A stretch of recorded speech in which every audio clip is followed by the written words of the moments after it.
Hey everyone, we're debating is Moses a lie, and we're starting right now.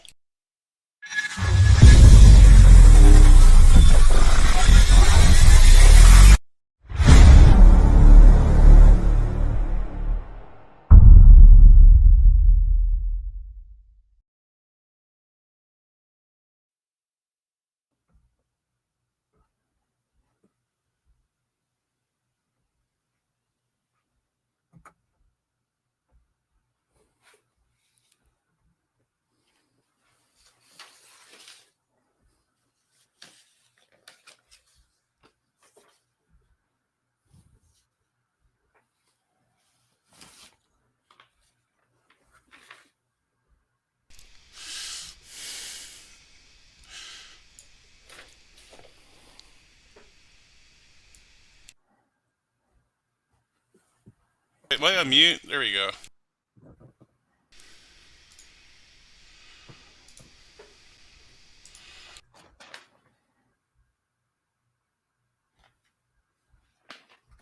Are you guys there? Hello, hello, hello.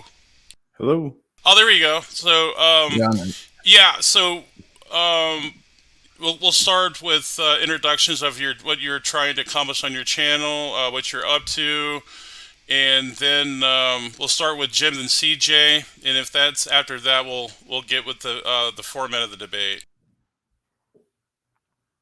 Cool. So when you're ready, Jim, you could just, if you want to bypass that as well, it's up to you, buddy. Okay.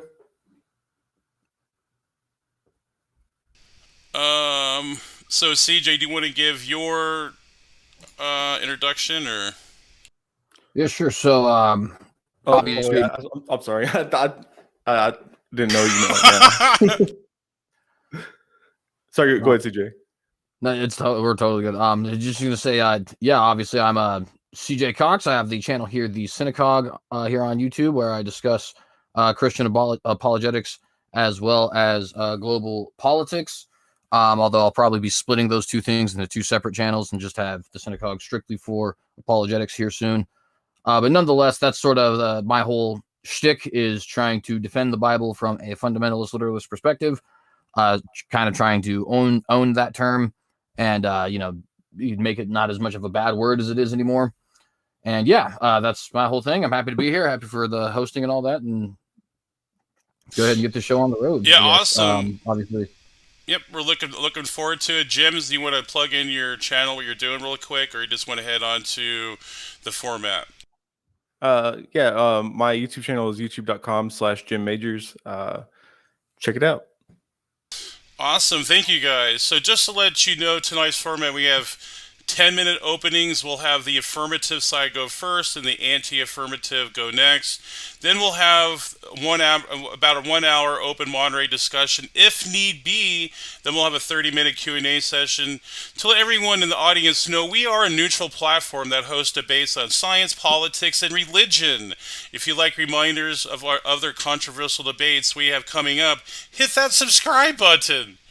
We want you to feel welcome here, no matter what your views are. So let's kick it over to the CJ and let him go with his 10-minute opening.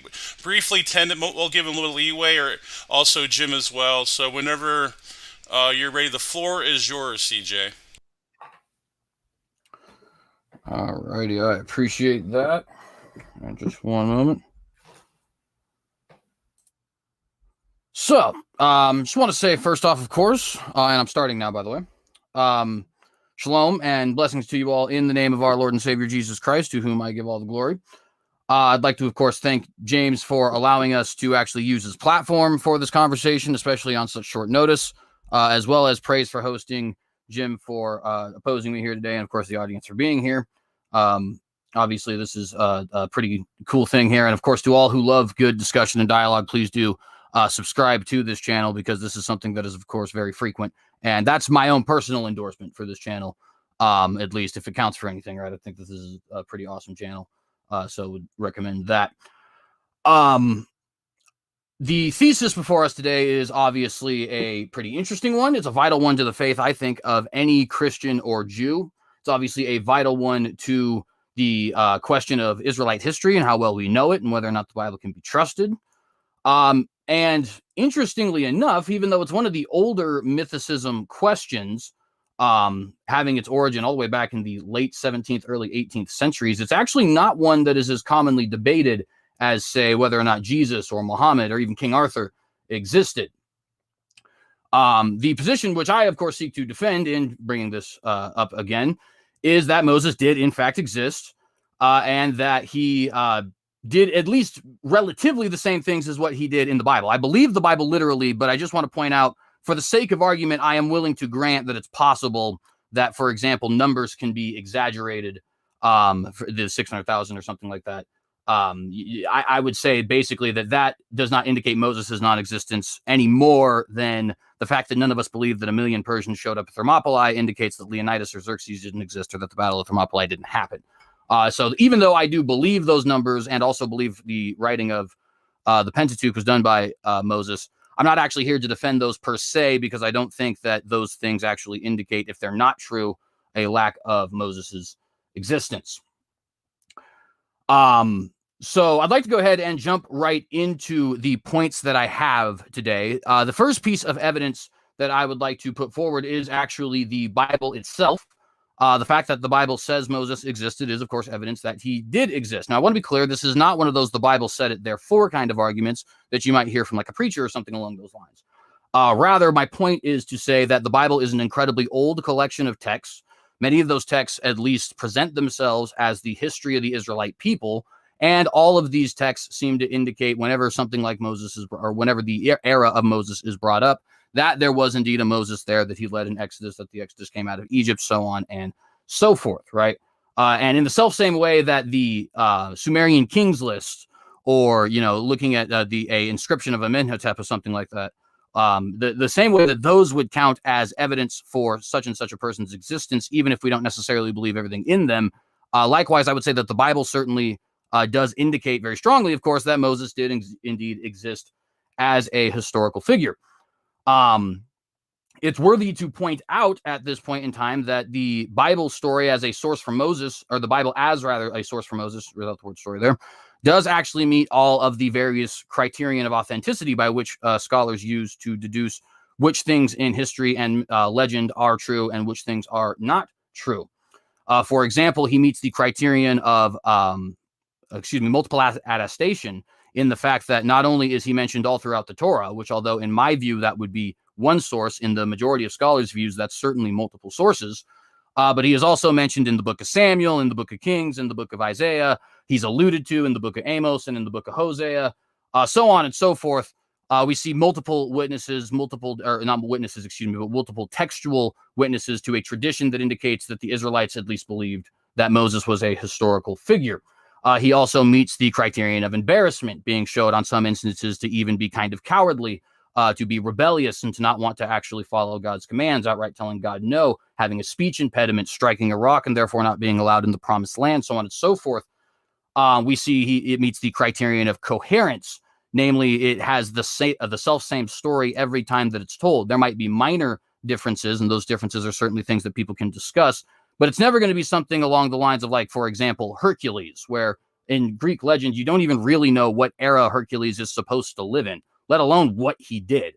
Is there a core story somewhere? Probably, but we don't really know what that core story is, although a lot of people think that it is probably the 12 labors. But he shows up in the Trojan War. He shows up, in this, that, and the other kind of myth. You look at Moses, though, consistently the story is coherent, consistent, and it's the self-same details in the self-same order.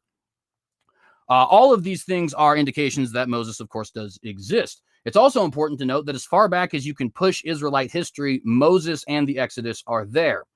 What I mean here is that the oldest surviving Israelite writings, which are, of course, found in the Bible, if you take the traditional view, that would be either the Torah or Job. If you take modern scholarly consensus, that's probably Amos, Hosea, or Isaiah. Doesn't really matter, because all of them indicate that Moses is somebody who is accepted as a historical figure at that point in time. The oldest manuscript we have of any Hebrew writing whatsoever is a scroll found in an amulet from around 650 BC. The scroll not only is a quotation of a book believed to be penned by Moses, Numbers, specifically Numbers 6, 24 through 26, but it's actually a direct quotation of a blessing that Moses passes on to Aaron. You've all read it before, or at least heard it before. It's the Lord bless you and keep you. The Lord make his face shine upon you and be gracious to you. The Lord lift up his countenance upon you and give you peace.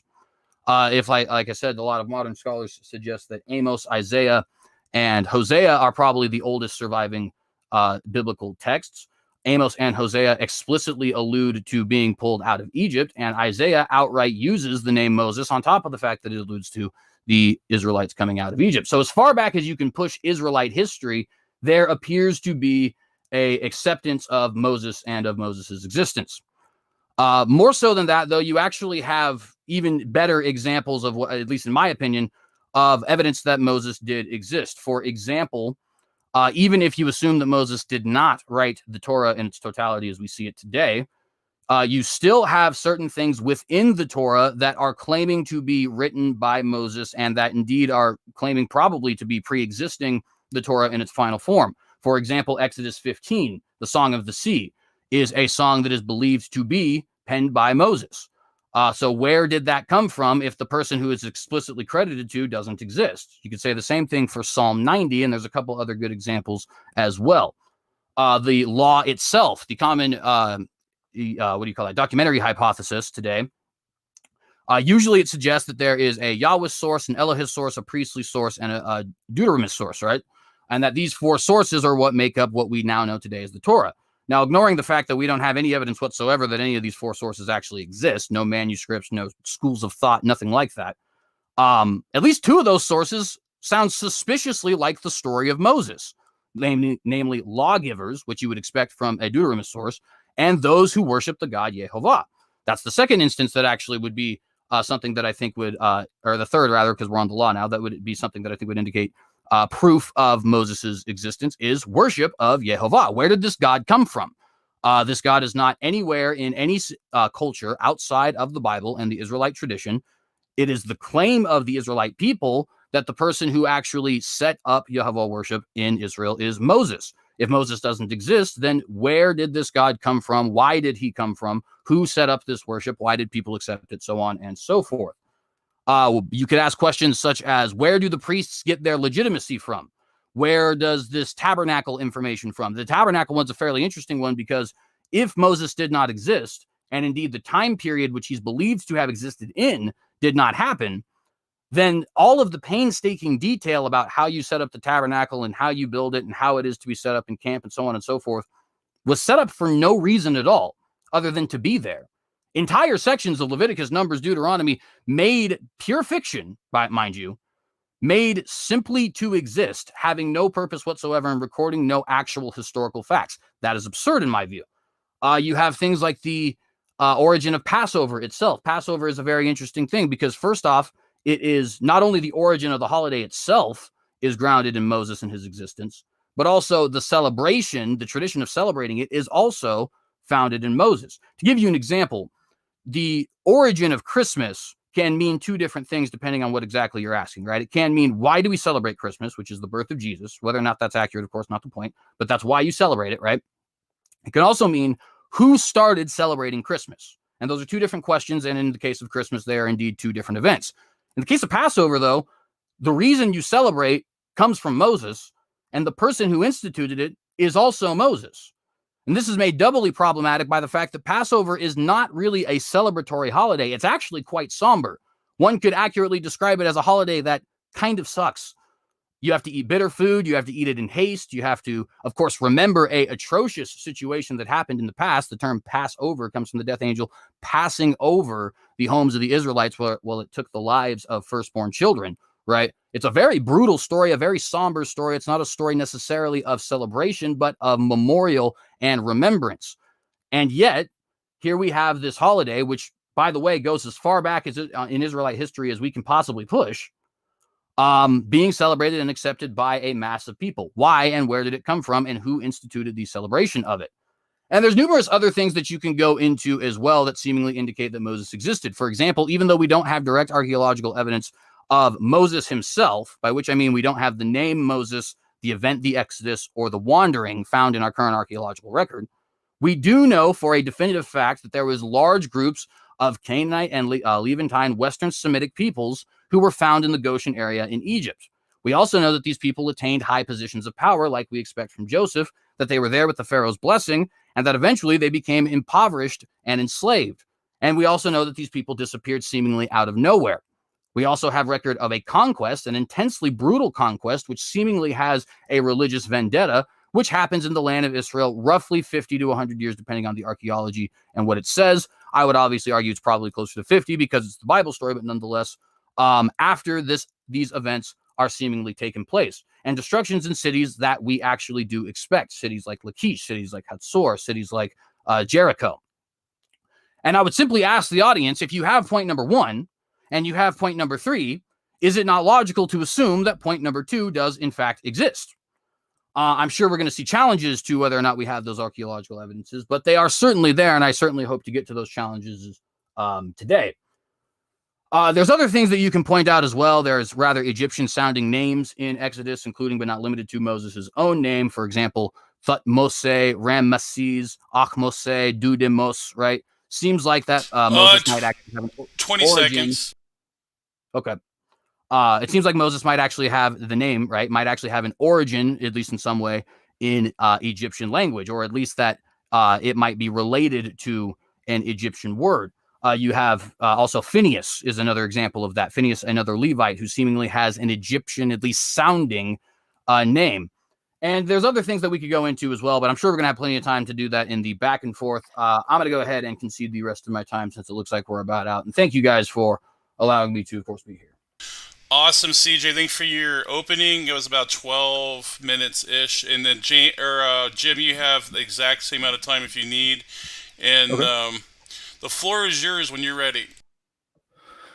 So, since ancient times, multiple cultures have coexisted. They've existed alongside of each other, whether peacefully or not. And since ancient times, people have used stories to explain their origins. Since ancient times, people have told stories to try to establish a provenance for their historicity. It's something that validates their religion, in spite of other religions existing and other cultures existing, claiming to have ancient origins. And to do this, we often see texts that attempt to establish their early origins by creating a history to fit their narrative. For example, we have the Moses story, which seems to have possibly been a direct retelling of an older Mesopotamian story.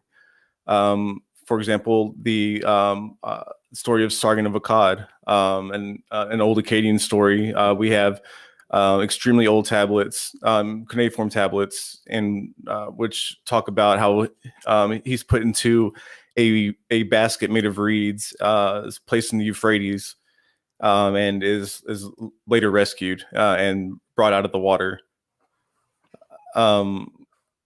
We have stories about who Moses married in the Bible.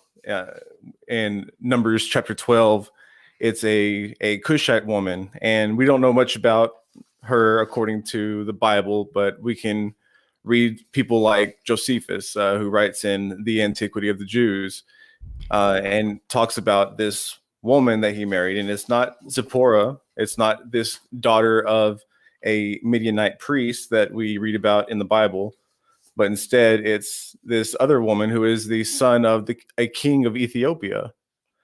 Totally different name, calls her a Cushite, and nobody can agree on what year this was supposed to happen. Is it anywhere between 1500 to 1200 BCE? There's just a huge span. Archaeology does not reflect any of the claims made in the Bible about Moses. According to the Bible, between 1.5 million to 2 million, possibly even more, Israelites were supposed to have crossed the Red Sea. So they were supposed to have been chased by an Egyptian army, and that sea was supposed to close up on the Egyptian army and kill them all. And we're talking chariots, horses, soldiers, armor, weapons. After more than a century of archaeologists looking specifically for this in these locations that they believe are told about in the Bible, never do they find it. Not in the over 100 years of searching, have come up with no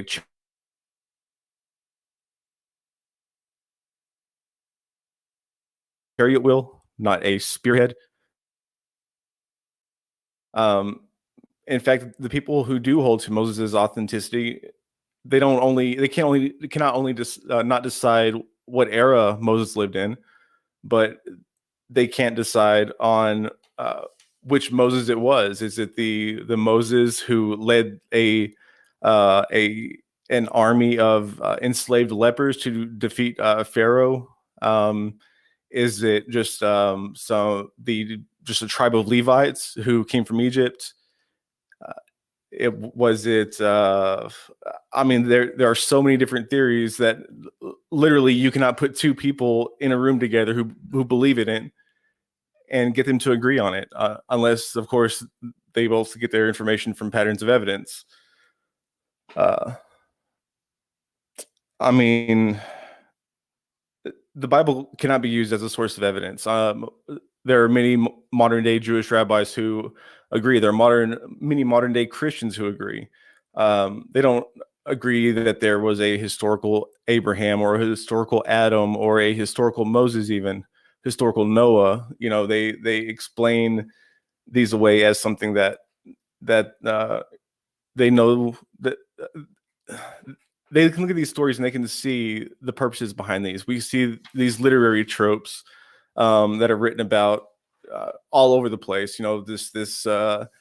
This hero coming from nothing, this rags to riches story, being placed in a basket to be preserved, a princess or a prince, royalty becoming familiar with the struggles of the common people. Uh, the crossing of a body of water in order to have new origin, suffering in the wilderness. I mean, none of this is new. It's all just a reworking. I mean, we see other religions doing this too. Other cultures that do this. The the Trojan War and the stories of ancient Greece. I mean, this is not history. It's not. If you can't accept the numbers, if you can't accept the differences in early rabbinic literature, I mean, then I mean, I don't know. You just can't rely on this as a source of history. I don't. I guess that's really all I have to say. Awesome. So you were about 5.5 minutes. So you have about 7 minutes to spare That's there. fine. Yeah. Let's get into it. Yeah, we'll just save it for the questions and or the super chats. But now we'll go into the open dialogue. This will be about an hour, maybe more. And you guys would just want to hit it off, and we'll see where it goes. Sure. Yeah, absolutely. So, there's a couple things I just want to point out right out the gate because I don't mean to be too abrasive, but I already see some examples of relatively faulty reasoning, I think, here.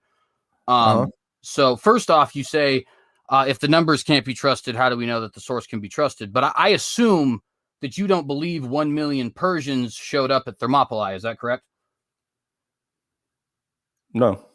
Right, exactly, because nobody does, right? Virtually no historian on this entire planet believes that 1 million, Persians showed up at Thermopylae. But we know the Battle of Thermopylae occurred, right? We're not debating whether or not the Battle of Thermopylae occurred just because the numbers are wrong. Herodotus exaggerated that maybe even by a factor of 10. That doesn't actually mean anything about the story itself. The story actually, right. But what about the characters? Does it mean that the characters that it attests to are historical?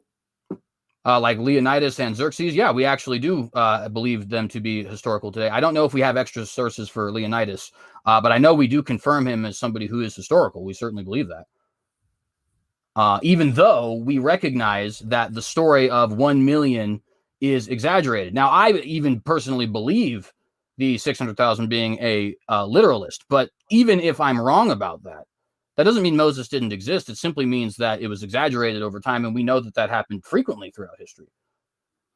Right. So we know that there was a population, some Semitic groups that were in Egypt at this time. Like, we know that, we do have evidence for that, but we don't have evidence for an exodus of these people. We don't have evidence of this event happening. I'm not saying that there weren't Israelites in Egypt. I'm saying that we don't have evidence of this event. Well, right, but as I said, I will fully grant that the particular event itself, at least thus far, has not been documented archaeologically. That's perfectly fine. But real quick, before I get to a response to that, I just want to point out, though, you say, like, when you mention, like, well, some of these numbers and stuff like that can't be true.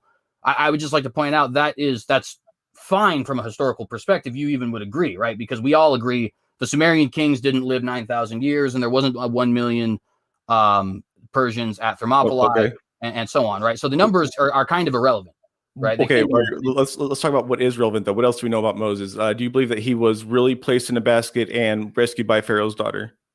I do believe that that's accurate. Yes, I think it was probably a little bit more planned than, like, the Prince of Egypt scene, for example. I can't imagine that his mom actually thought, hey, just dropping him in the river is going to be a wise idea.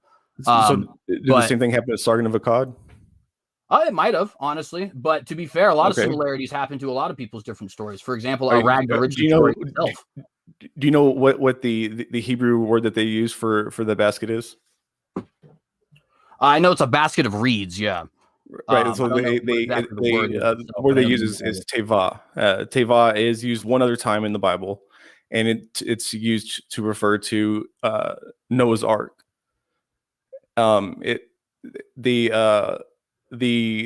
Whenever Moses is crossing the Israelites, they refer to the Red Sea or the Reed Sea as Yam Suf, Suf meaning reeds. And where's his basket placed? In his birth story, it's placed in the Suf, Sufim. So what would that? I don't understand though. Why would that be an argument that Moses doesn't exist? So this is it's a literary device, right? It's showing this theme that it's almost foreshadowing his his crossing of the Reed Sea. Well, and see, it's symbolic for preservation of life. I mean, you can certainly, I guess, like claim that, right? But it doesn't seem to be like most people aren't coming to that conclusion when they're reading it, right? There's a lot of people, I'm sure, who are esoterically kind of reading into stuff.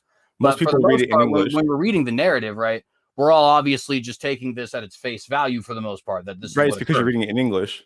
Well, no, even with reading it in Hebrew, though, I mean, obviously, like, just look at the fact that, I mean, look at the different movie examples as just an example, right? Nobody's like reading into it in the movie example. They just portray it as the Bible puts out because that's what we've all accepted. That's what Jews accepted. Right, but they're calling the basket an ark. Well, I don't understand how that's a problem, though. I guess, like, it's not a relevant point to me. You know what I mean? Like, so they called it an ark. So what? They're just saying that it's something that he was kept safe in. There might be a similarity to a story from Sargon. I don't have any problem with that. The fact is there's similarity in a lot of people's stories from all across the world. There's an awful lot of similarity in people in our own country. Abraham Lincoln and George Washington's stories are rather similar, being self-educated and so on and so forth. Right, but they're not the exact same. But the Sargon story is certainly not the exact same as Moses, though. That would be a way stretching of the truth. I mean, Sargon is a conqueror. Sargon is a military leader. Sargon is an emperor. You know what I mean? Sargon's not the presenter of a law and the spokesperson of Jehovah and the freer of a bunch of slaves, right? He has a rags to riches story that happens to include being put in a basket. But I mean, to say that this is exactly the same, I mean, that is a way stretching of the truth. Okay, when it talks about being conceived and being born in secret, being placed in a reed basket and being covered in bitumen, being placed in the river, being brought out of the water, which is what the Bible claims Moses means, even though that sort of Hebrew is first millennium Hebrew, not second millennium. So we know that the name Moses itself isn't it's not even as old as Moses claims to be. But which by the way, is it 1200 or 1500 BC? When do you think he lived?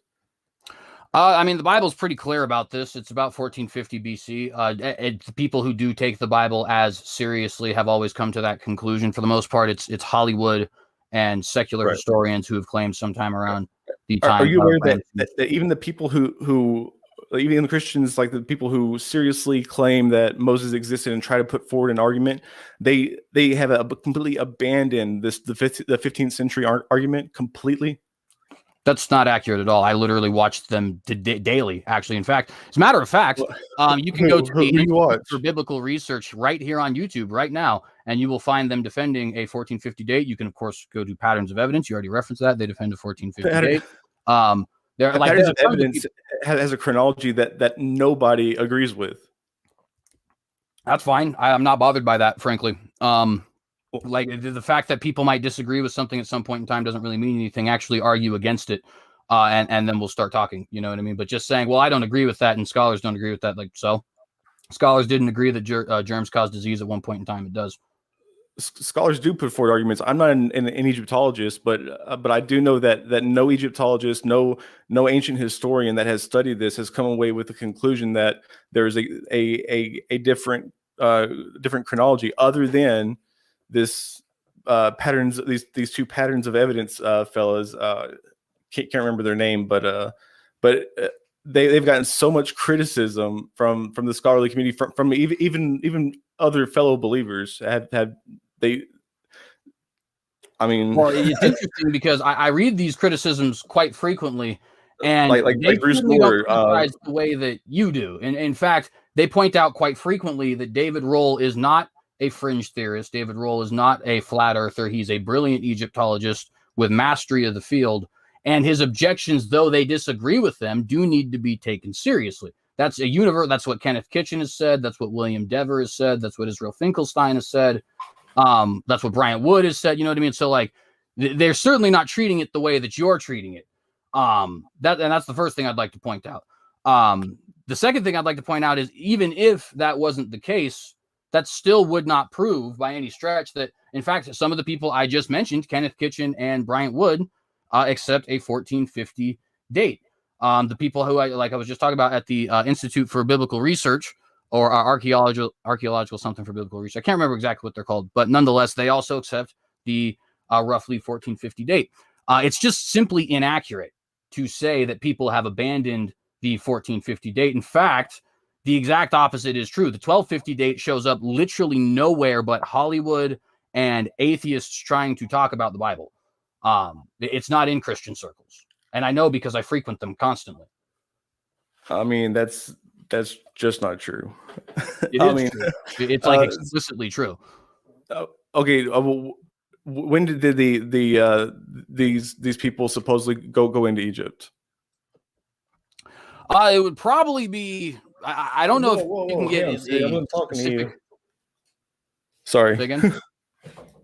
Oh, sorry. I'm not 100% sure, I guess, as to exactly when. It's easier to count from Abraham to Joseph than it is to count from Moses to Joseph.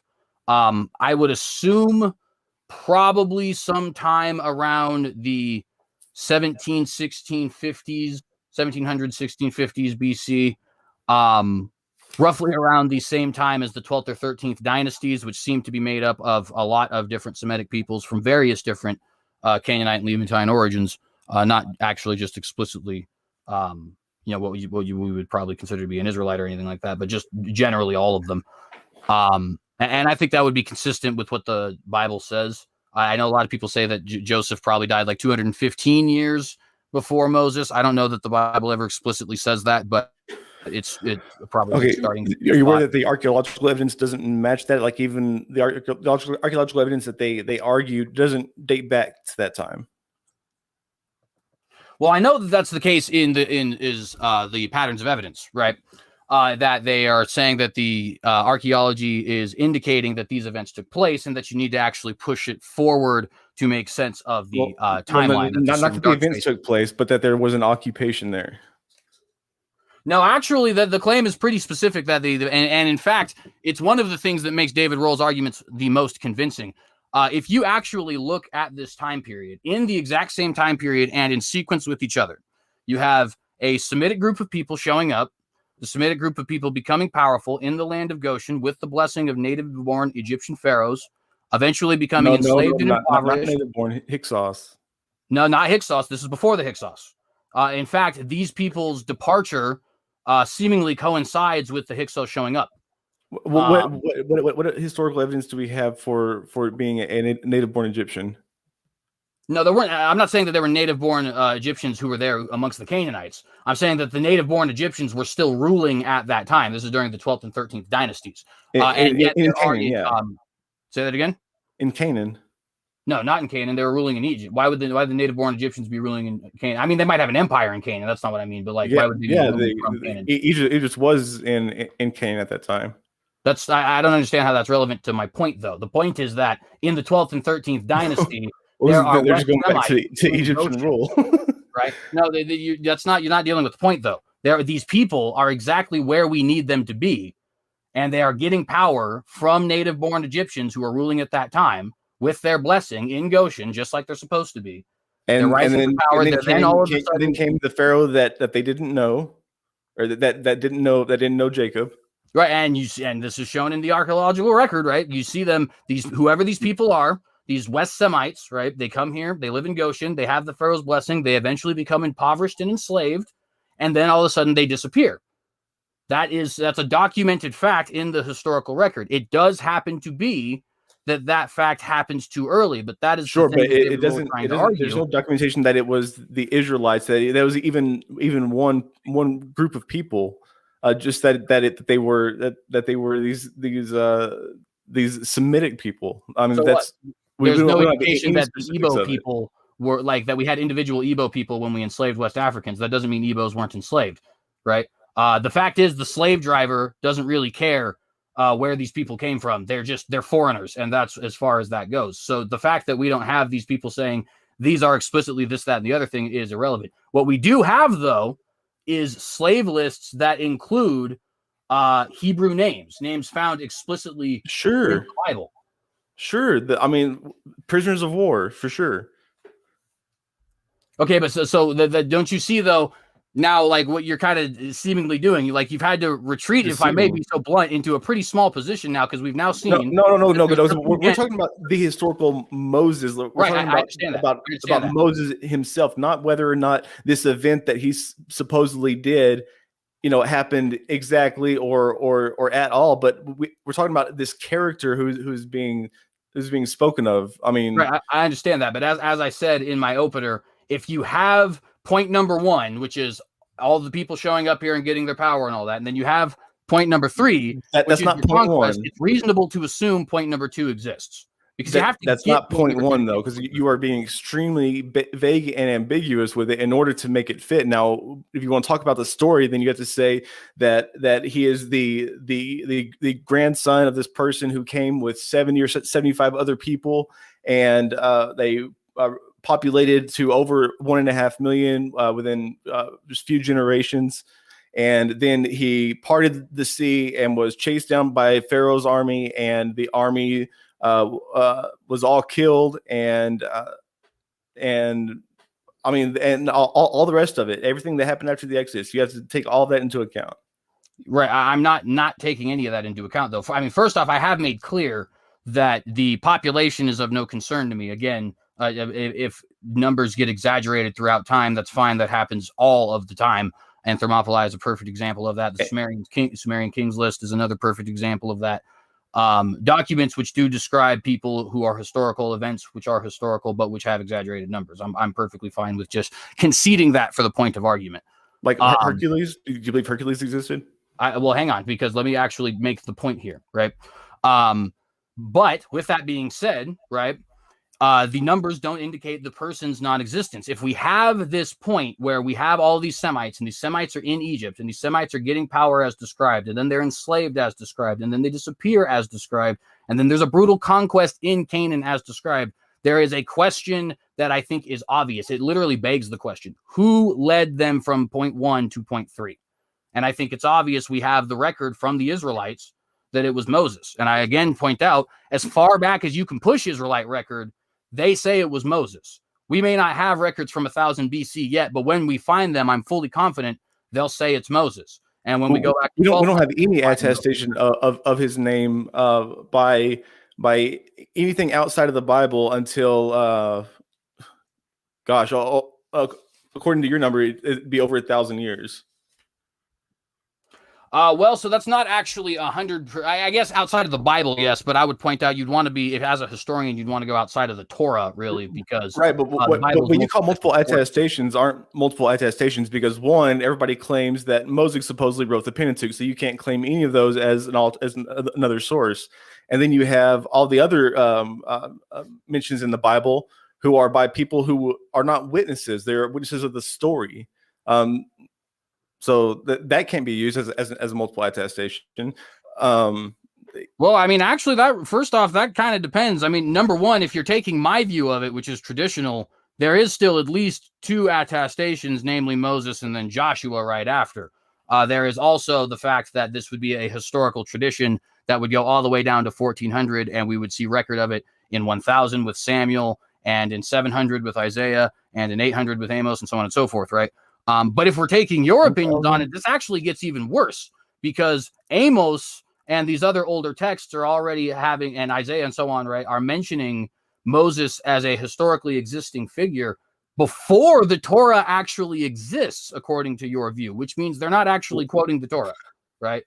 So and yet they do have this record. Moses existed. He led us out of Egypt at some point in time. And as I said, there is pretty solid evidence to indicate that. For example, what do you make of the Psalm 90 or Exodus 15? Things that within the text itself. Sure, those are old texts. I'm not saying that those aren't old texts. You said that that's before the Torah, but the texts within the Torah are older than the Torah, so your argument's irrelevant.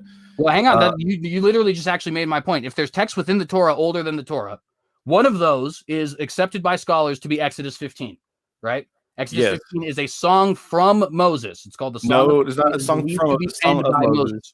Right. Okay. So now you have to provide us. You're going to say it's not Moses. All of the evidence suggests that it is. So tell us why it's not. Because Moses is not a historical figure. He's not historically. Okay, you're assuming the question though. Give us an act, because if I show you a picture, if you say Suzanne Collins didn't exist, and I show you the Hunger Games and Suzanne Collins' name is on it, that is evidence that she existed. So now you have to provide me an argument after I've showed you that the Suzanne Collins did not write this book. The same applies to this Exodus 15 and Psalm 90 as well. Okay, show me a video of Moses. Okay, that's obviously ridiculous. I can't show you a video of George Washington. You don't disbelieve him. So let's actually deal with it. Okay. So I can show you a piece of paper that says William Shakespeare on it, but I can't prove to you that William Shakespeare wrote it. The overwhelming majority of people would accept that he does, though. We're obviously not arguing from absurds. I know some people don't believe. Then I have an original work of Shakespeare that I'd like to sell you. I mean, if you had an original work of Shakespeare, we'd be able to probably verify it, just for the record. But you're not actually dealing with any of the arguments. You're actually kind of dancing around them, right? I'm not. I'm not at all. I'm directly addressing it. How would you verify whether or not this original manuscript of the Shakespeare play that I have right here is really written by Shakespeare? Well, the way you would verify that, you'd have to kind of go by process of elimination. But for example, if you don't have this story existing before a time that this person is supposed to have existed, or at a different place from where this person should have information, if you don't have any other attestations to another person from somebody else, if consistently and throughout time this person is always extremely rare. This is extremely rare. This is a really, really old manuscript. One more time, sorry.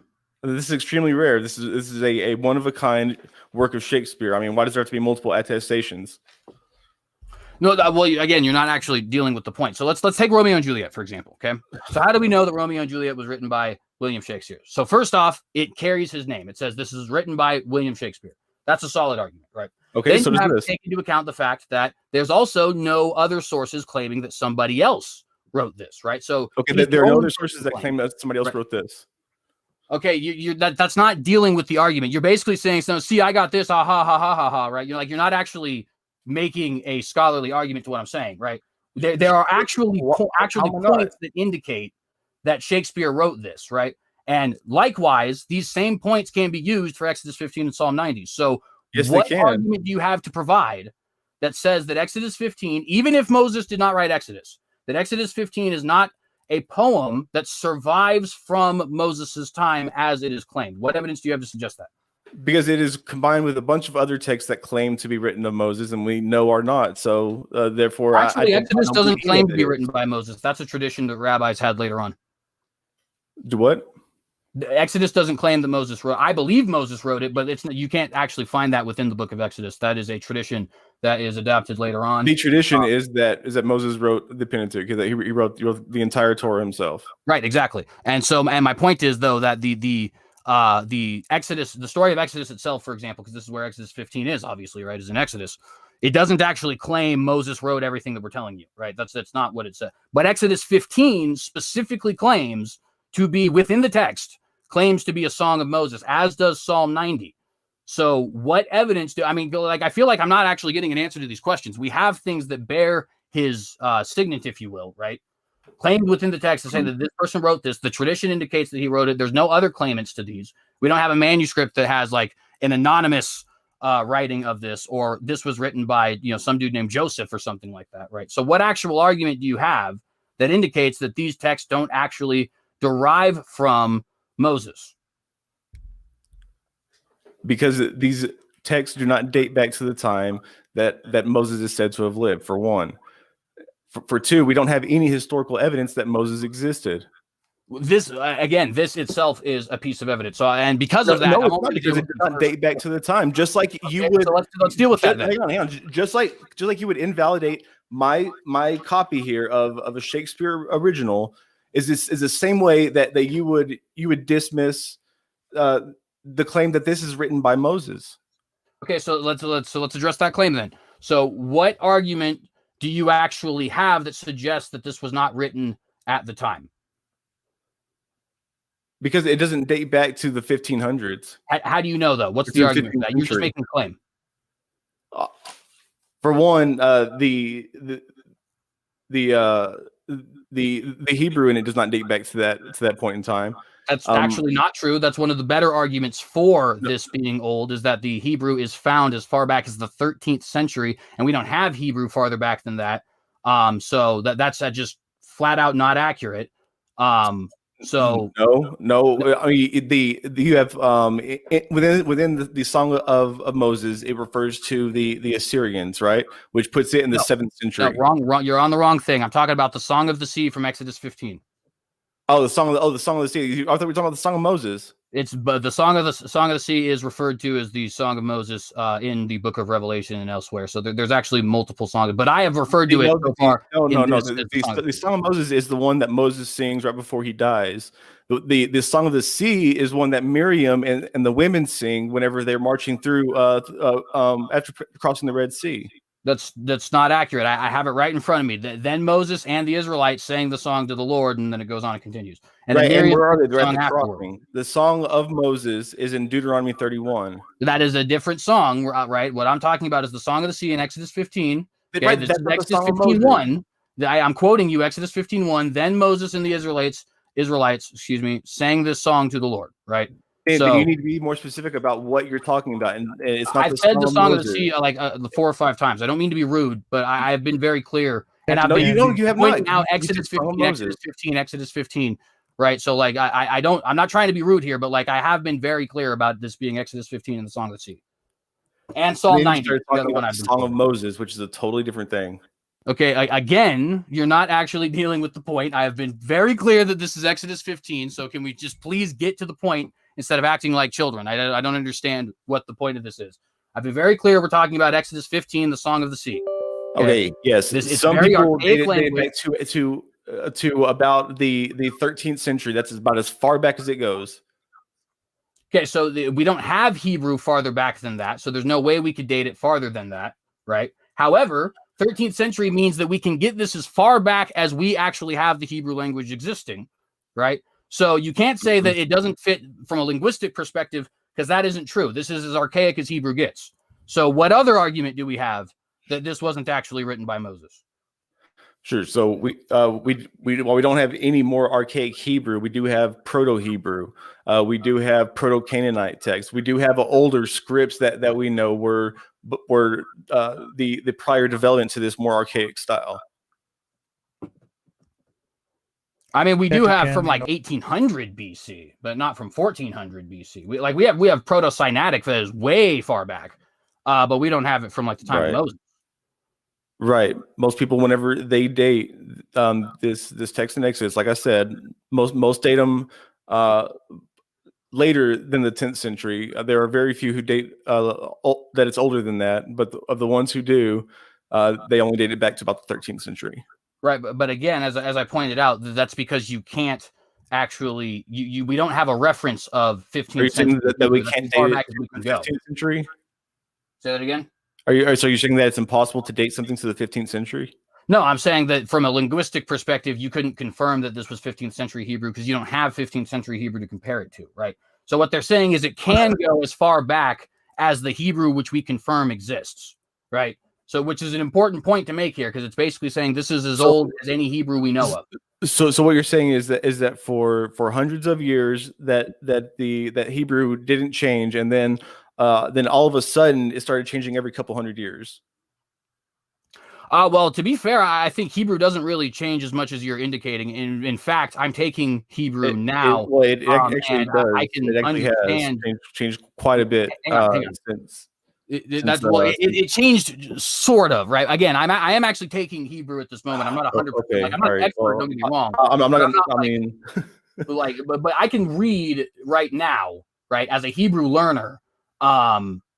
Texts in Hebrew that were written over 2,500 years ago. Well, probably not over, but about over like 2,500 years. Right? About 2,200 years ago, right? Although it would be a struggle for me because I usually read using Tiberian vowels. The point being that if it was really what about 3,500 years? I would not be able to do that. Oh, okay. You couldn't do that, right? Yeah, if they were changing a bunch, I would not be able to do that. Okay, right now, but you just got finished saying that you're only reading 2,000-year-old Hebrew. We're talking about ancient Hebrew. Okay, but you can't just say though we have. In other words, if you haven't read it, then how are you telling me that it hasn't changed? I'm not saying that it hasn't changed at all. I'm sure it's changed a little bit for sure. In fact, one of the examples it has changed so much that it's categorized. It has changed so much that people devote their entire education towards one specific period of development. Well, here, let me give you a specific quote from one of those people who actually does that. His name's Dr. Michael Karasik, and he has said, biblical Hebrew is to English what Shakespearean English is. That's the difference, right? And that's according to one of these guys who you're now saying, right? These people, they dedicate their entire life. Right. So there are words that mean different things that we can tell whether something was written in Shakespearean English versus our English. We can date something to 2020 or closer to 2020 versus Shakespearean based on how it's written. Right. I'm not saying that's not the case though. That's what I'm telling you is that you can visibly tell like that there is a development. So the point I'm making is that this language can tell whether something is Shakespearean or English. But what you're trying to say is that the earliest English that we have is Shakespearean. Therefore, before that we can just say that it was always Shakespearean. No, that's not what I'm saying at all. Like that's not a good argument to make because it is. We do have periods of development that are very clear, and what you're saying is that there would have been essentially zero development from the earliest attested to Hebrew script. Okay, that's not what I'm saying at all, though. What I am saying is that the level of development you see from 1600s English to 2000s English is the level of development you see from 2,500 years ago. Yes. Right. Which means, well, hang on, let me actually finish my point, which means this language, because of the liturgical nature by which the Hebrews reverence it, is not progressing at the rate that other languages would. So when you say something like, for example, we don't have Hebrew dating to the 15th century, we can only go as far back as the 13th century, right? You're not expecting a huge gap between those because you never have a huge gap. The biggest gap you might be able to find is potentially when the Babylonians show up and you get a bunch of Aramaisms that are going to be added. But even then, it's still relatively similar. Bar and Ben are pretty similar sounding words. You know what I mean? So we can tell the difference is my point. Right, I understand that, but again, that's a huge event. Like when you're So, talking about what the I'm saying language is that if it's a text from 300 years before, 200, 300 years before, then we would see a difference. We would see a development in the text. So if that's true, why is it that there's a 400-year error on dating the Dead Sea Scrolls? People will date them all the way to 300 BC. They'll date them all the way to 150 AD. Why does that discrepancy exist if it's that easy? Why is what? Why does that discrepancy exist if it's that easy to tell? If it's that easy to tell, for example, in this case, 2nd century AD Hebrew from 4th century BC Hebrew, then why don't they do it? Why aren't the experts actually doing it successfully? Well, that's because it was, I mean, there's a long period of time where Hebrew was a dead language, where it was only used in a liturgical setting. But this isn't that time. This is a time that people would absolutely be speaking the Hebrew language. No. I mean, what you're talking about is it would have been after the destruction of the temple. It could have been. It could have been. That'd be 150 AD potentially, is as late as I've ever seen the Dead Sea Scrolls. And that could be about 80-ish years after the destruction of the temple. But some people date them as early as 300 BC, which is nearly 3 centuries before the destruction, 4 centuries, excuse me, before the destruction of the temple. But and the majority of people I see center usually around 100 to 150 BC, which is still pre-destruction. But regardless, all the evidence that we have of the Hebrew language, the people who study it, show it as emerging only around 1000 BCE. That like just emerging. See, I don't. So we know though that can't possibly be the case. First off, we've been already talking in this conversation about how we have examples of Hebrew from older than that. In fact, we can date reliably almost as far as to the 13th century with this Exodus 15. But on top of that, Proto-Sinaitic, which we've also already mentioned, which is not Hebrew. It is close enough to Hebrew that modern Hebrew speakers have been able to read it. Not Hebrew. That's what people are claiming, but I personally don't believe that. I think that it is absolutely an example of a Proto-Hebrew language. People don't want to admit that, but again, there are modern Hebrew speakers who can read it. How is that even the people who study it don't want to know that? I mean, certain people who have been studying it are saying that it is actually an earlier form of Hebrew, though. I'm not the one who I didn't make this up, right? This isn't Jay's theory. It is a part of the same Semitic family, of language, but that's like. I mean, that's like saying that Aramaic and Hebrew are the same thing. It's not. No, it would be much more similar to saying that Old English and English are the same thing, meaning that they are the same tradition of language. Archaic Hebrew is not the same thing as Proto-Sinaitic. Again, I know that that's your claim, but I flat don't believe that. What they're talking about whenever they say that it's only changed as much as when they say it's only changed as much as Shakespearean to modern day English. They're talking about archaic Hebrew to modern day Hebrew. They're not including Proto-Sinaitic, Proto-Canaanite. I understand that. I understand that fully. I understand that fully. But I also understand that Hebrew speakers have gone to mines in Egypt where they have seen this Proto-Sinaitic writing, which dates to sometime between 16 and 1800 BC, and they can read it. Like they know what it says. How is that possible if this is not at least a source of the Hebrew language, which of course, if the Hebrew language didn't exist in 1400 as we know it today, but Moses wrote in whatever the source was, that's perfectly fine by me. But nonetheless, the point still being, how is it that these people are actually capable of understanding these words if this is some other language?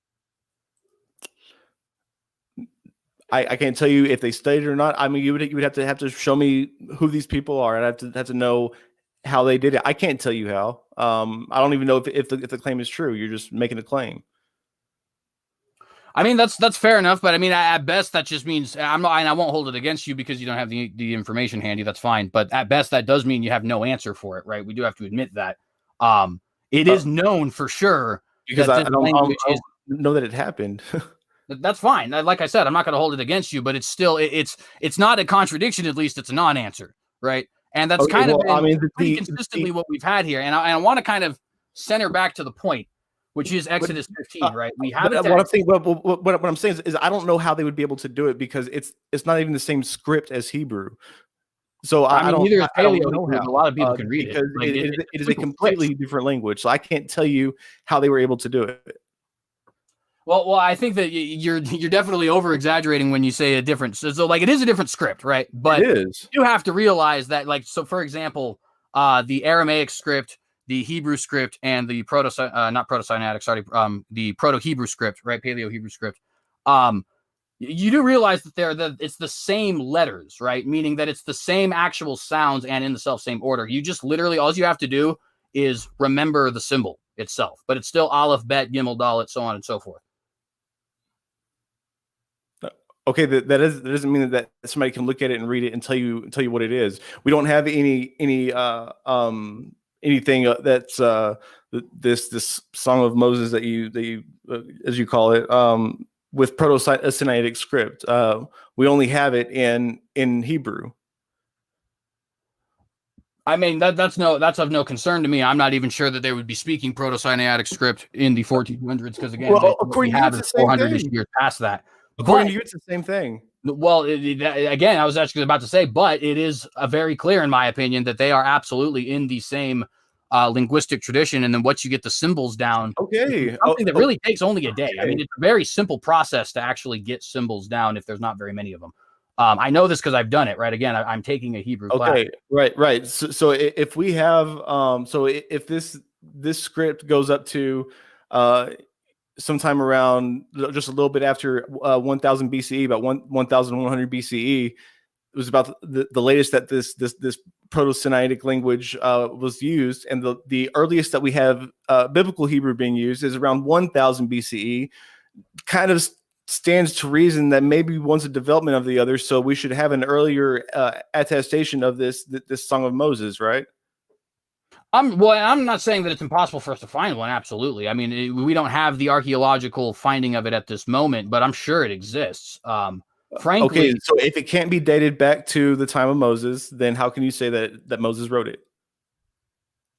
Well, so let me ask you a question then. We have copies of the Republic of Plato, right? None of them come from Plato's time. Some of them aren't even in Plato's language. In fact, I would say a lot of them aren't in Plato's language. Right, but the writings don't claim to be Plato writing them. They clearly show that they're not Plato, but that these were Plato's writings.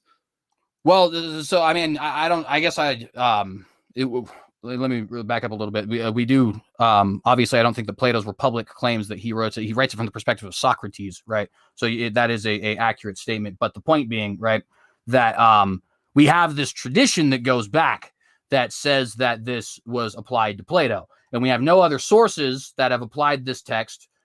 We know it's an old text. We know that it's around the time that Plato would have lived. Right. And we don't have anonymous sources of this text or versions of this text, rather. We don't have misplaced versions of this text. We don't have people debating over the authorship of this text. So we can assume reasonably that Plato penned this text and that he was claiming to be Socrates. Right. So we have those same things here with Exodus 15 and Psalm 90, though. We have a tradition that goes back with no other claimants and no times where people were debating the claimants or where this was said to be anonymous. Right. Right. But you said that Moses wrote this. Say it again. But you said that Moses wrote this. Right. That's my point, though, is I'm saying that what we have in this text, Exodus 15 and Psalm 90, is the same thing that we have when we're looking at Plato. And in fact, even better, because we don't have anybody claiming that we have texts that are within 200 years of Plato. Although I'm not sure what the old text isn't claiming to be a reference back to what Moses wrote. You're claiming that Moses wrote this.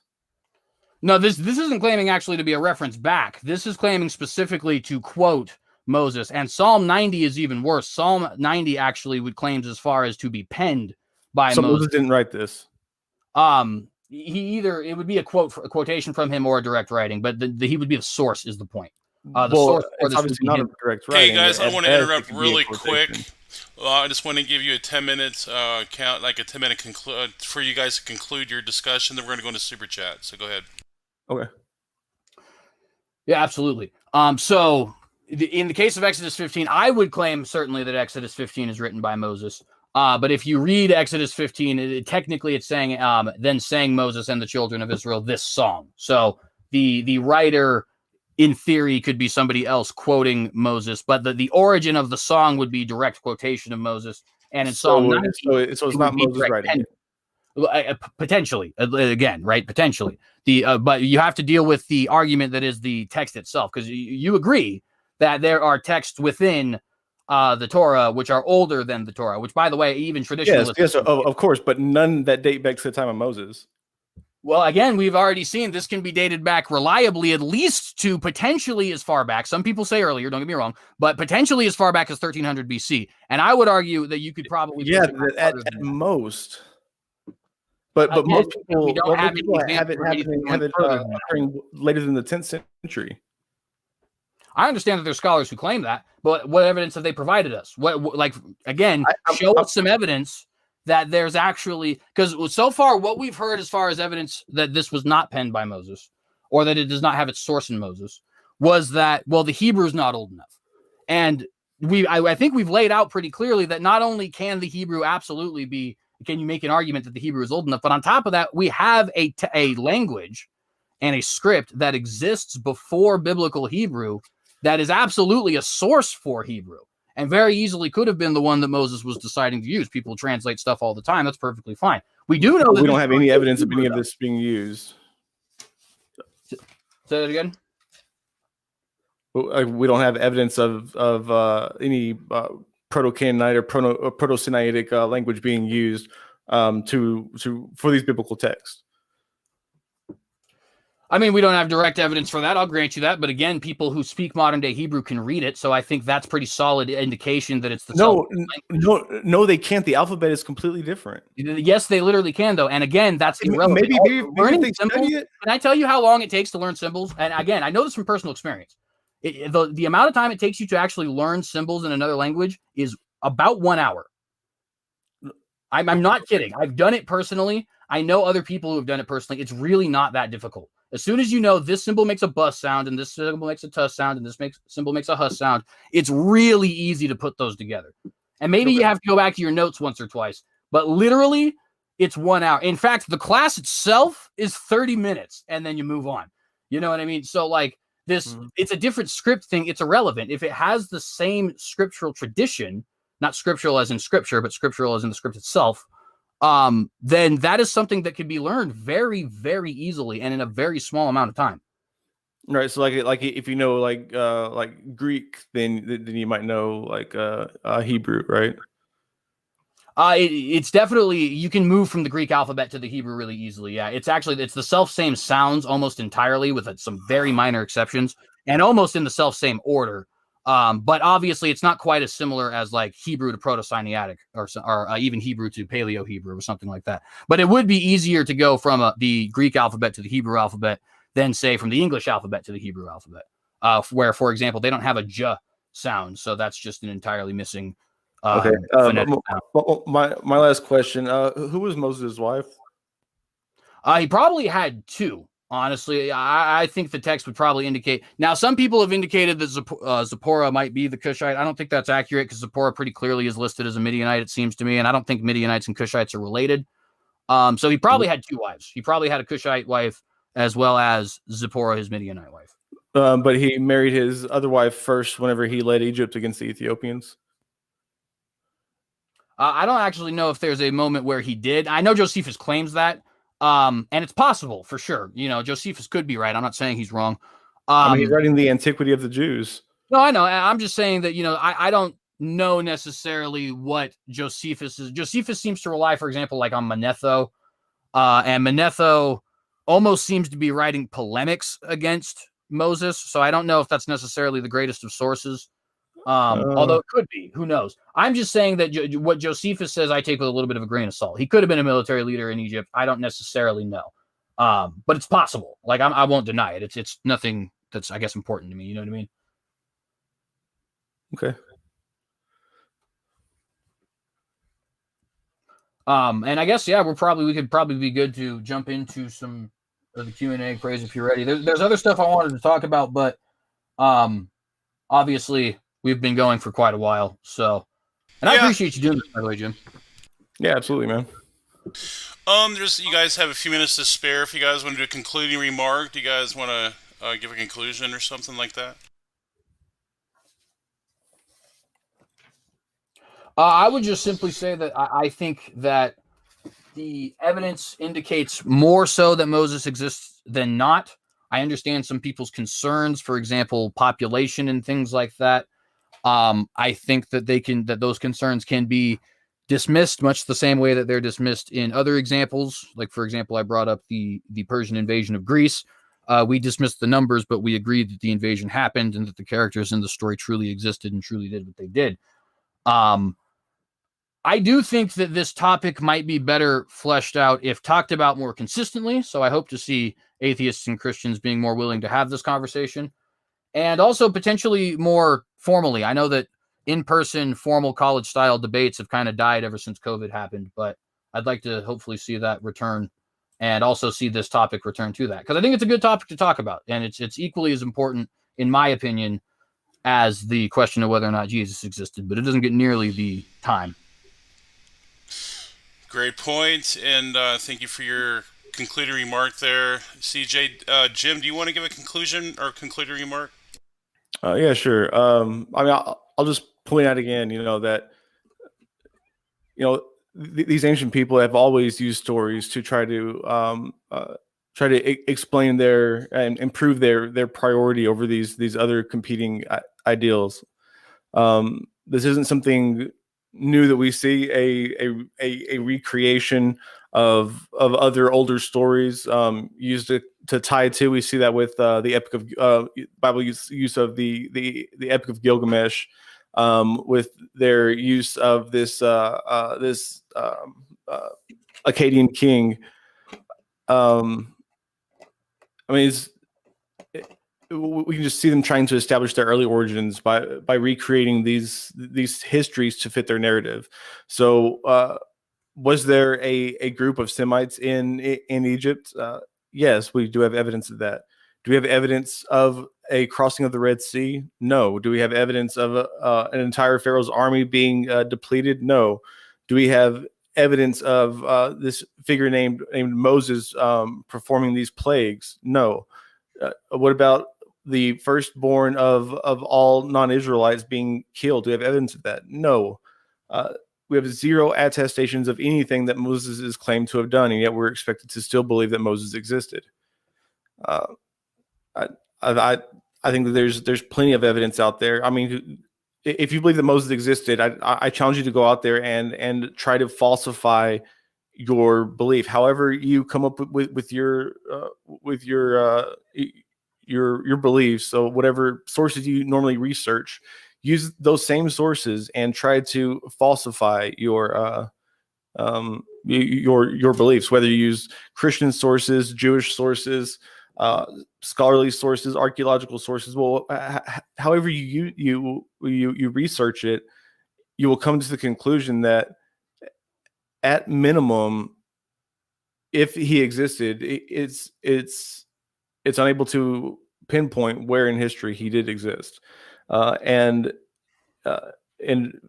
most people come to the conclusion that, well, it's most likely that he didn't exist at all. And thanks again for hosting this praise, and CJ, appreciate you. Yeah, CJ, nice talking to you, and thanks everybody for watching. Thank you for that, Jim. Man, and you guys had was an enthralling discussion there, and I think the audience kind of reflects that. They were really into it as well. Great stuff, and maybe people can reflect and go back and listen to it later and learn something. I learned a lot, so I appreciate the discussion for you guys both adding your input into this. But now we're going to jump into the super chats, and usually I think you guys know how it works. Whoever it's addressed to, they can finish it. It'll end with them. So I think you guys probably already know that. So we'll start with Josh Wayner for $5. Thank you for your super chat, and he's addressed to you, CJ. He's coming after you.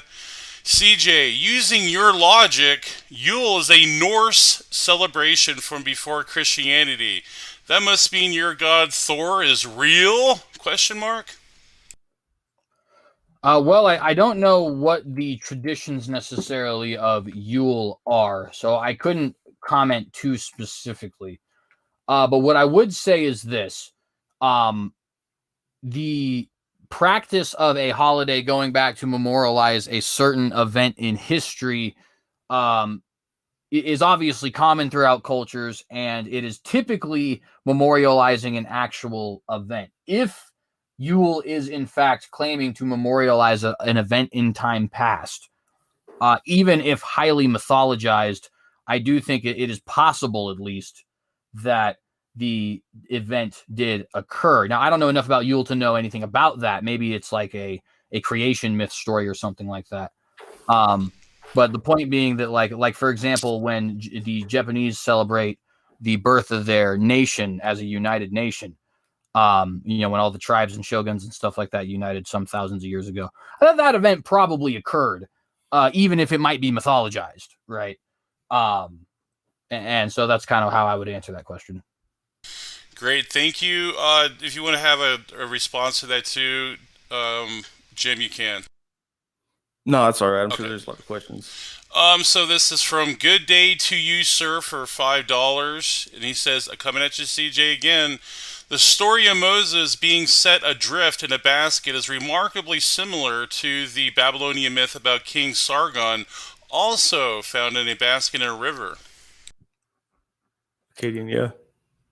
Yeah, and that could certainly be. I've heard them both, and I certainly do understand that they definitely have. They both, are some poor person who is, seemingly having some secrecy around their birth, being placed in a reed basket, and that certainly, is some points of similarity. What I would point out, though, is that there are very often points of similarity in many people's stories who we do know existed. I'm sure we could find numerous points of similarity, for example, in Ramses II and Alexander the Great. Those are just two people who, throughout my personal studies of history, I've always marveled at how similar they actually were. And there's numerous examples. I pointed out different presidents earlier in the stream, right? It's a common thing, I think. And I think the reason is that, there's a finite number of things that can happen, really. Like, if something happened to you, chances are it's probably happened to somebody else at some point in time too. And if two people who have the same event happen to them both happen to get famous or popular for some reason, then you might hear the story twice. I mean, it's certainly within the realm of possibility. Awesome, gotcha. Here's another one from Good Day to You, Sir, for $5. So he's another question. Oops, I guess that was a.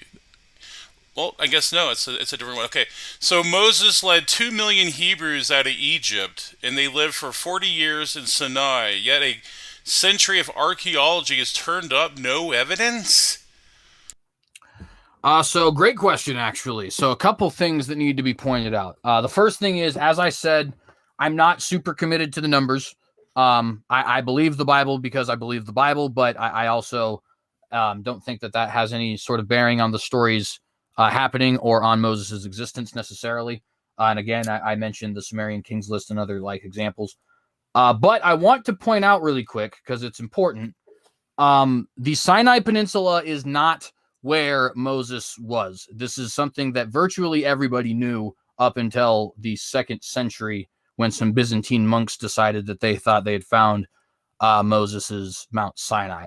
If you actually look at not only extra biblical sources such as Philo and the Arabs who had studied Torah and Josephus and so on and so forth, but also just the Bible itself, talking about Midian and Acts saying that it was in Arabia and so on and so forth. And by the way, Galatians pointing out for us what Paul means by Arabia, because Paul goes to Damascus and also goes to Arabia, meaning Damascus is in Arabia, meaning that Jordan and what we would call modern Saudi Arabia, the northern region, is what he means by Arabia, not Sinai.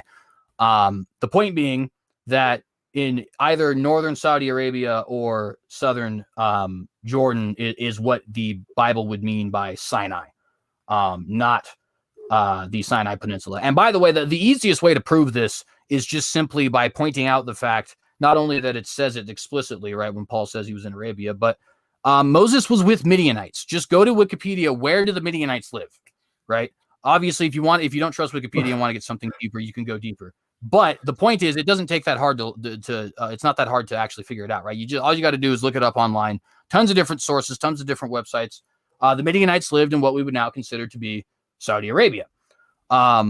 Very simple search, and I think that it kind of shows us pretty definitively that Sinai has never been the Sinai Peninsula. That's a misnomer attributed to Byzantine monks. Great, thank you. And if you want to respond to that, Jim, you can. Yeah. You use sources like Josephus, and say, well, if it says this, it must be true, and you say that because he had this uh this this other woman, Tharbus, that he married, that, well, it must be historical. But then you look at who her dad was, King Merops. He was supposed to have been married to some ocean nymph, and had a stepson from Helios. I mean, it's multiply attested to. It's in these same sources that you use, but I don't think that you would think that these are historical. Great, thank you. So we got a $5 super chat from Huckleberry Sin for $5. That's pretty good. Why did God interfere with Pharaoh's free will and repeatedly harden his heart every time he attempted to free the Hebrew slaves? I guess that's directed at you, CJ. Yeah, actually, he didn't. Pharaoh had already hardened his heart personally a couple of times before God actually intervenes and does it himself. What it appears to be, at least to me, is that for a moment, Pharaoh is operating in his own free will, and then once Pharaoh has decided that he wants to be this arrogant man, God decides, fine, I will make an example out of you. Well, I just want to butt in and say that that's not true. From the beginning in Exodus 4, in Exodus 4 verse 21, he says, "When you go back to Egypt, see that you perform before Pharaoh all the wonders that I have put in your power, but I will harden his heart so that he will not let the people go." So this is before he even sets out. And then in Exodus 9 again, the boils are afflicting the magicians. And it says, but the Lord hardened the heart of Pharaoh, and he would not listen to them, just as the Lord had spoken to Moses. It does it again in Exodus 10. He says, I have hardened his heart and the heart of his officials so that I may show these signs of mine among them, blah, blah, blah, make fools of the Egyptians and what signs I've done among them. And then in Exodus 11, the Lord said to Moses, Pharaoh will not listen to you in order that my wonders may be multiplied in the land of Egypt. And it says that Moses and Aaron performed these wonders before Pharaoh, but the Lord hardened Pharaoh's heart, and he did not let the people of Israel go out of his land. So from the very beginning, this was God's plan. Well, so you absolutely do see, I just want to respond to that really quickly. You absolutely do see Pharaoh absolutely saying, God absolutely telling Moses, number one, what will happen in the future, and number two, that he will actively harden Pharaoh's heart.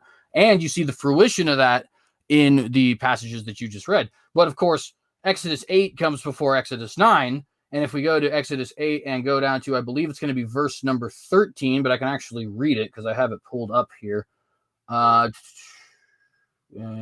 let's see. 15, sorry. But when Pharaoh saw that there was respite, he hardened his heart and hearkened not unto them as the Lord had said. And you can go back further to just look at the other instances where this occurs. Right, the first couple of times 15. That's at the end. No, this is actually in Exodus 8 before Exodus 9 that you had just go read. to Exodus 4. No, I understand that, but like I said, Exodus 4 is met. It has its fruition in Exodus 9 and 10 and elsewhere, where we do see God hardening his heart. But when we actually see the first couple of instances where Pharaoh is actually being commanded to do such and such a thing by Moses, it's not telling us that God hardens his heart. It's telling us that Pharaoh hardened his own heart. And then we see what God always planned to do in the first place. And this is easily explainable by God's omniscience. He knew that Pharaoh was going to be arrogant. He knew that Pharaoh was going to be rebellious. And so he always knew that he was going to get to a point in time where he would make an example out of Pharaoh. But if you just read the text at face value, it is very clearly in the first instances saying that Pharaoh hardens his own heart. And then later on, you see fruition of what God has already declared would come to pass. Well, we know from at least the sixth plague that if you want to say that 4 isn't talking about it, but I don't see why you have any reason to say that, because the rest of it reads as a chronological narrative. That's not what I said. What I said is that in 4, God is telling Moses what he's going to do, right? Then Moses goes to Pharaoh and says, "Let my people go." Da da da. The whole thing, right? And when we Right. see the hardening of Pharaoh's heart, Pharaoh is doing it himself. Later on, where in 4 does it say that I will harden his heart? Halfway through, it says, when you go back to Egypt, see that you perform before Pharaoh all the wonders that I have put in your power, but I will harden his heart so that he will not let the people go. So right, I understand that. But again, I just read in Exodus 8:15 where it says very clear, right? Pharaoh's hardening his own heart, right? It says, and he hardened his heart, meaning Pharaoh, right? All right, guys, we got to wrap this up. We got to get to the next one. okay. So let's wrap it up. Make it nice and quick, pithy. Go ahead. Yeah, and so what you see here is in Exodus 4, God is telling Moses what he's going to do.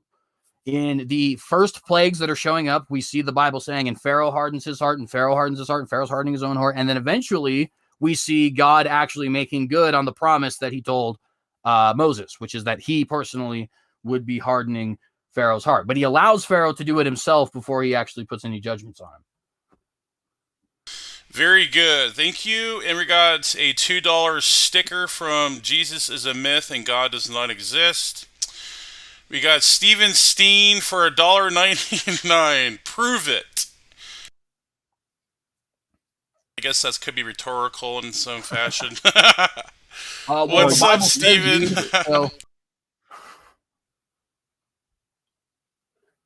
I was just joking. Oh, okay, yeah. So, okay. Amy Newman for $5. She says, after post debate on my channel, question for CJ. Do you believe Moses sent 10 deity-inspired plagues upon Egypt, including the death of children? Yes, actually, I do think that they were specifically geared towards deities of the Egyptian religion, and that it was God's way of essentially one by one kind of taking out the Egyptian gods. Oh, you worship the Pharaoh, let me hit him. You worship the Nile, let me hit him. You worship the frogs, let me hit them, so on and so forth. Completely unattested to.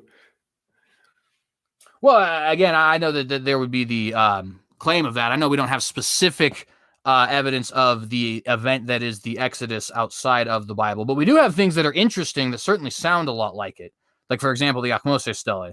There's a lot of questions to that, and I think there's a good conversation around those questions. But I don't think it would be fair to say they're completely unattested to. Although, again, I do recognize some of the issues with some of the attestations.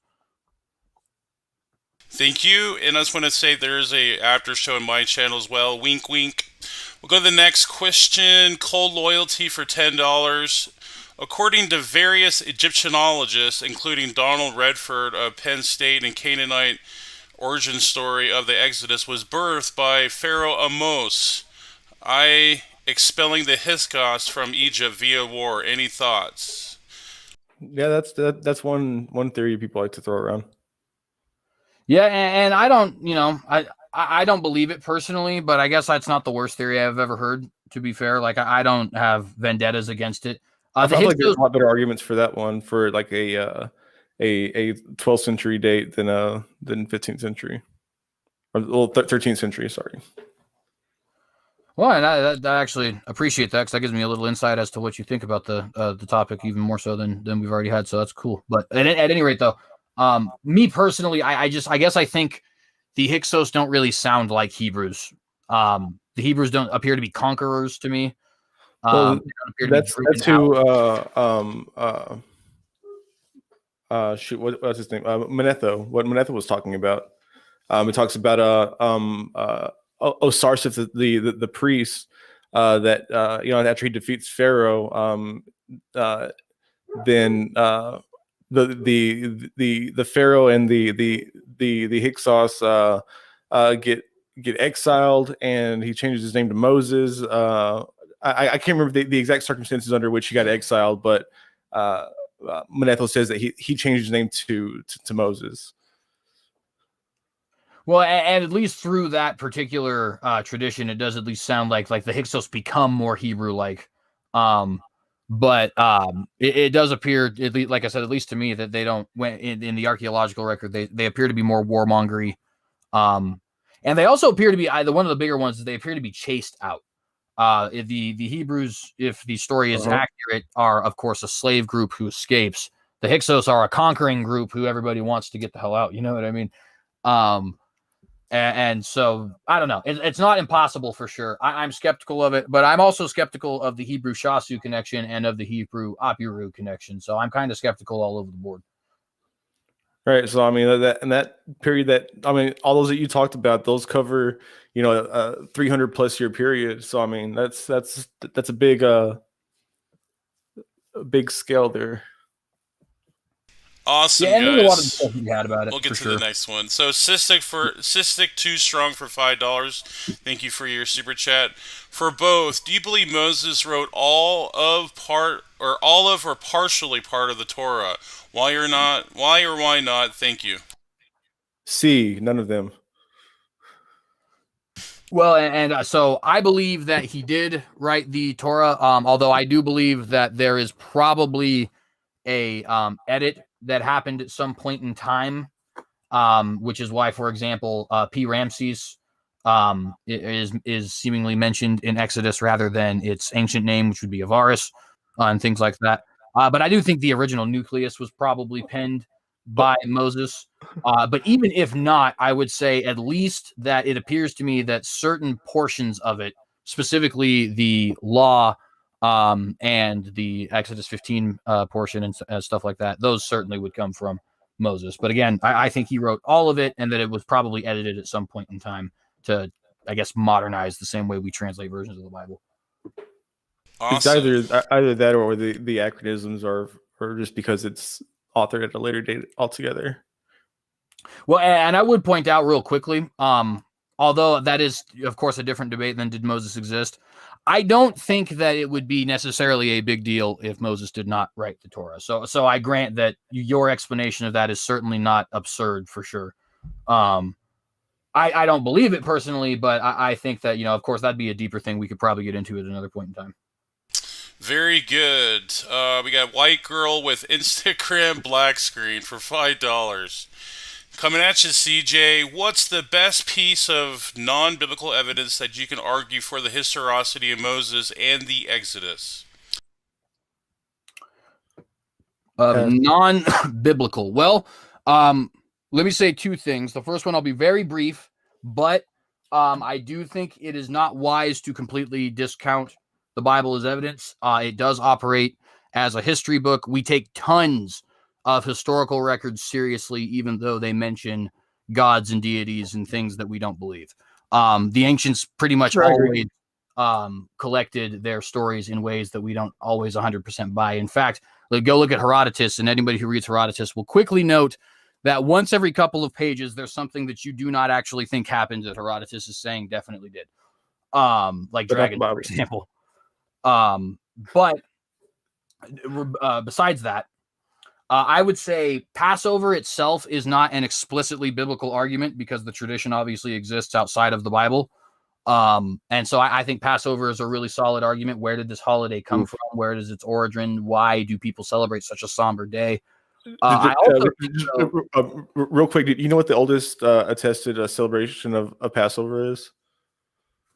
I actually do not. You'd be teaching me something. It's about the 5th century CE. Interesting. Well, that can't be though, because we know the New Testament. Oh, sorry, BCE. Sorry. Okay, for sure. That makes more sense for sure. Sorry. No, you're totally good. You're totally good. I've misspoken before.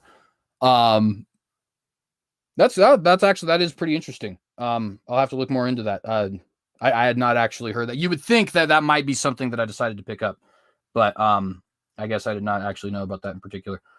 That said, one thing I would want to, I guess, say about it is that I think that it is a solid argument that does, like I said, exist outside of the biblical tradition. I think that it's interesting that it does seem to go back not quite as far as we can push it, meaning that we do have instances of talking about, Hebrew culture and stuff like that appear to be older than 500 BC. That's for sure. Although I didn't even know when I would originally have answered this that was 500 BC. But like Job, for example, doesn't have a mention of the Passover. It's probably older than 500 BC.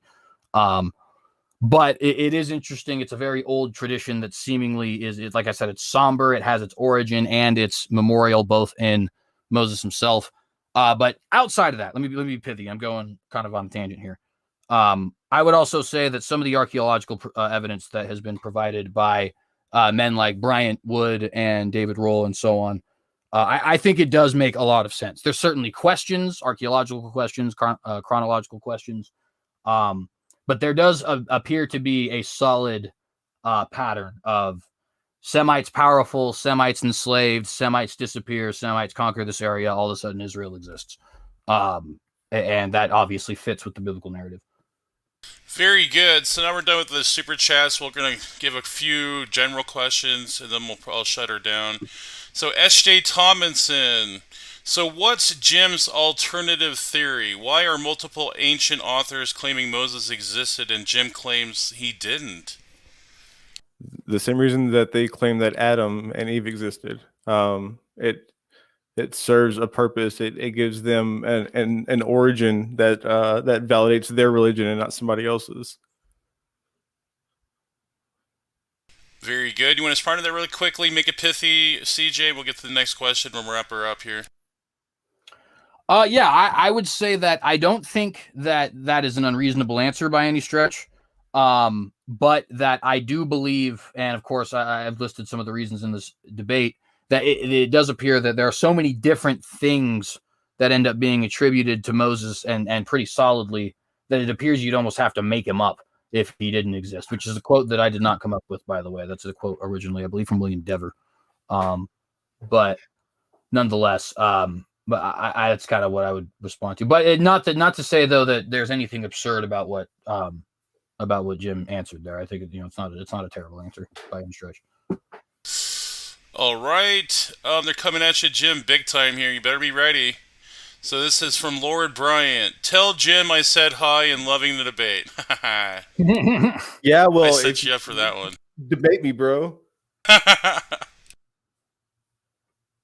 Well, let's see here. That's what I can.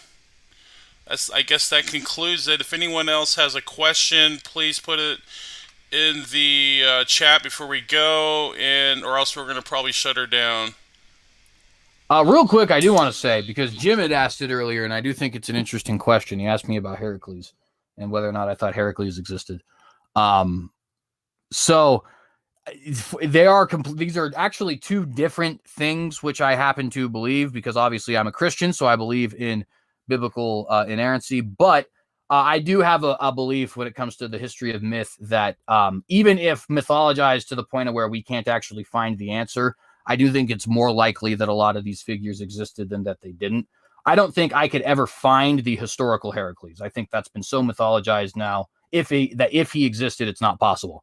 But I don't think there's anything on Herodotus and Antisthenes and Aristotle and so on. They certainly thought Heracles existed. And I don't think it's unreasonable that perhaps this great king existed that slaughtered a beast that, eventually just turns into a slayer of hydras and stuff like that. We have a super chat, or two super chats.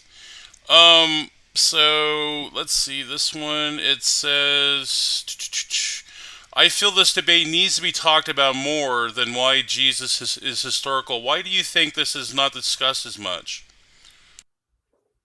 Because the argument for the historicity of Jesus is a better argument. And I would say from my perspective, I think that it has a lot to do with Christian disownership of the Old Testament. I think a lot of times Christians don't even care half the time that the Old Testament is being attacked. I mean, you have guys like Andy Stanley who literally detach from it. Oh, Andy Stanley's a cute guy. But the point, I guess, being that I just think that that's really what it is. I think a lot of Christians don't seem to care. And I do think that I don't agree with what Jim just said, but I think a lot of Christians do. I think a lot of Christians put Moses more in the category of King Arthur, or even worse, Heracles, than they do like Jesus or Socrates. And I think that's unfortunate. Thank you for your response. We got one from Siji Sarabia for $5. Add Jim.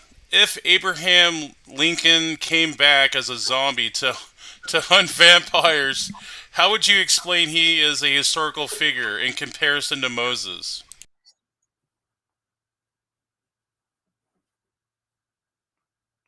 I don't get it, honestly. Yeah, I'll read it again. If Abraham Lincoln came back as a zombie to hunt vampires, how would he explain him to be a historical figure in comparison to Moses? Okay, sorry. I don't know. I'd say we would have historical evidence of vampires. Maybe it would talk about it in his journals, in his wife's writings. I don't know. I feel like we would have some historical evidence of both happening. Possibly even archaeological, being as we have archaeological evidence of Abraham Lincoln. Very good. You want to respond to that real quick, CJ? Because we're going to wrap her up here. Yeah, I guess I would just say if I could steel man the question, it almost sounds like maybe what he's asking. If he's not just trolling, he might just be trolling.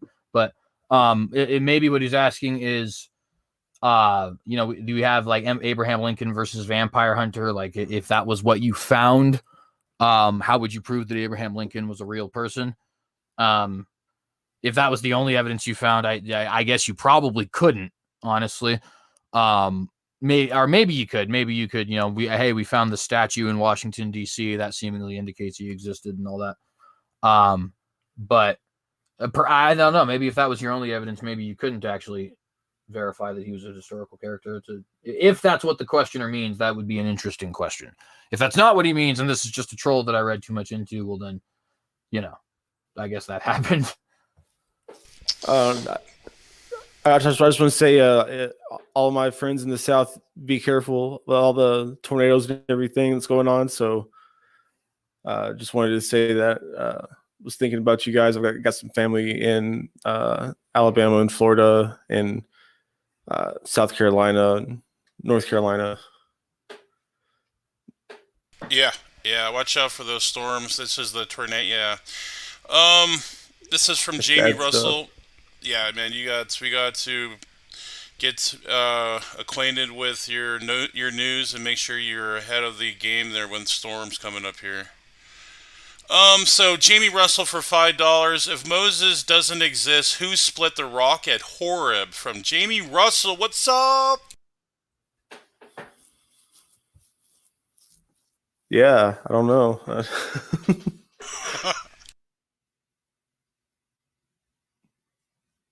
And I think that's a good question. If the rock at Horeb is really the rock as described in the Bible, I think that's pretty interesting example. I don't know too much about that particular monument itself, other than I know it's in Saudi Arabia and it looks really impressive. But